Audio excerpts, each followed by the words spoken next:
Why do you jump? Does jumping mitigate damage? You jump a lot. Do you PvP? Hello, everyone. It's time to Nefus and Chill, and I get these questions all the time in both the YouTube comments and the Twitch chat when I stream. A lot of you guys have noticed that I do jump a lot, whether it's bunny hopping across a field, or just jumping in place while I'm tanking a boss. There are actually quite a few reasons besides jumping over obstacles or rocks as to why both myself and other endgame players jump so much in both PvE and PvP. The first reason, and this is going to be a universal one whether you're a PvP or a PvEer, is to increase our APM so we do more damage. Just kidding, we just do it because we're bored or have nothing else to do. Jumping doesn't really cost a global cooldown or GCD, as it's not a skill or a light attack you have to fire off as part of your rotations, so you can light attack while jumping or cast some buff or debuff or another skill while jumping. I personally jump a lot as a tank because usually I'm either bored or it's just become a bad habit of mine to do so when there's nothing else to do, like waiting on the last player to enter the trial. Yeah, that's right, I know who you are.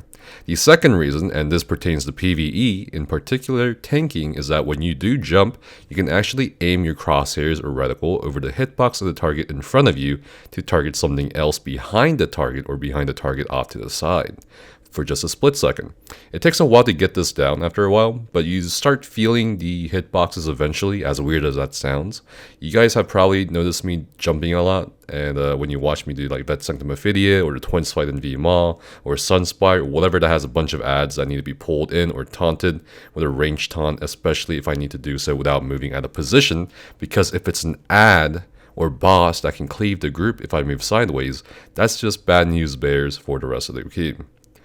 Also, jumping in PvE to show people during the fight where to stand is actually pretty helpful.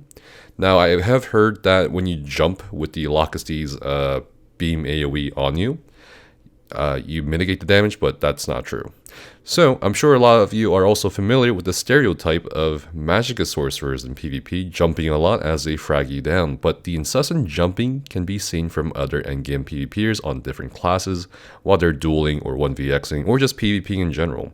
In fact, if you watch Kiri's guide on how to improve at PvP and dueling, or even the Legend and Fight Club dueling tournaments I casted, you'll notice that all of them jump a fair amount.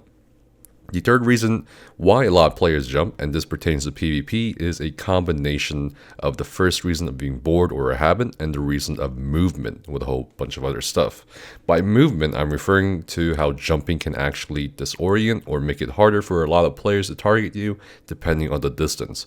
In fact, you can use jumping to your advantage at close distance depending on what class or build you're up against, while positioning yourself in such a way, like always trying to constantly be behind your opponent to force them to change camera direction or reorient themselves, or to kite away from them if you're under pressure.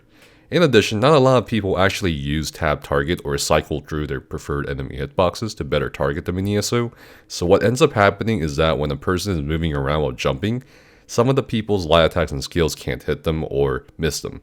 Otherwise, jumping is generally used to keep up active movement, because for a lot of PvPers who get outnumbered, they need to keep moving.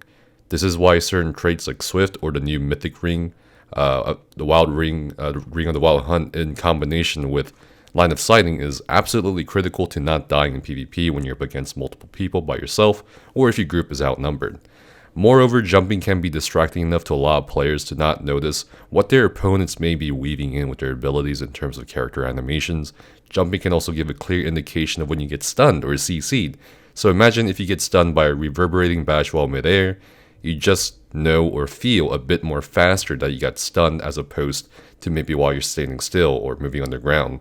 As a bonus, if you're moving while jumping, you may have also ended up in a different spot as opposed to sprinting, which can be an advantage on the battlefield. Some of you who've played ESO for a while have probably noticed that if you jump towards a certain spot, or any spot, and get CC'd while doing so, your character can sort of slide in mid-air towards that spot, which can be advantageous to you, especially if people are chasing after you with AoE-based attacks. On that note, while you sprint or roll dodge with major or minor expedition, sometimes you can easily jump while holding block to move faster, or just jump a little bit or get boosted a little faster towards your spot. Hopefully, that clears up a lot of the misconceptions or misunderstandings about why so many endgame players jump. I'm sure I missed a couple more things in PvP, like the downside of jumping, because when you do get CC'd mid-air, sometimes that can be a disadvantage. Let me know if you guys have any more questions, and I'll try my best to answer them down in the comments below. As always, if you enjoy my content, please do subscribe to the channel as it helps support me. You guys have been an awesome community, and I really do appreciate your support, especially in these difficult times. Have fun, stay safe, and see you guys next time.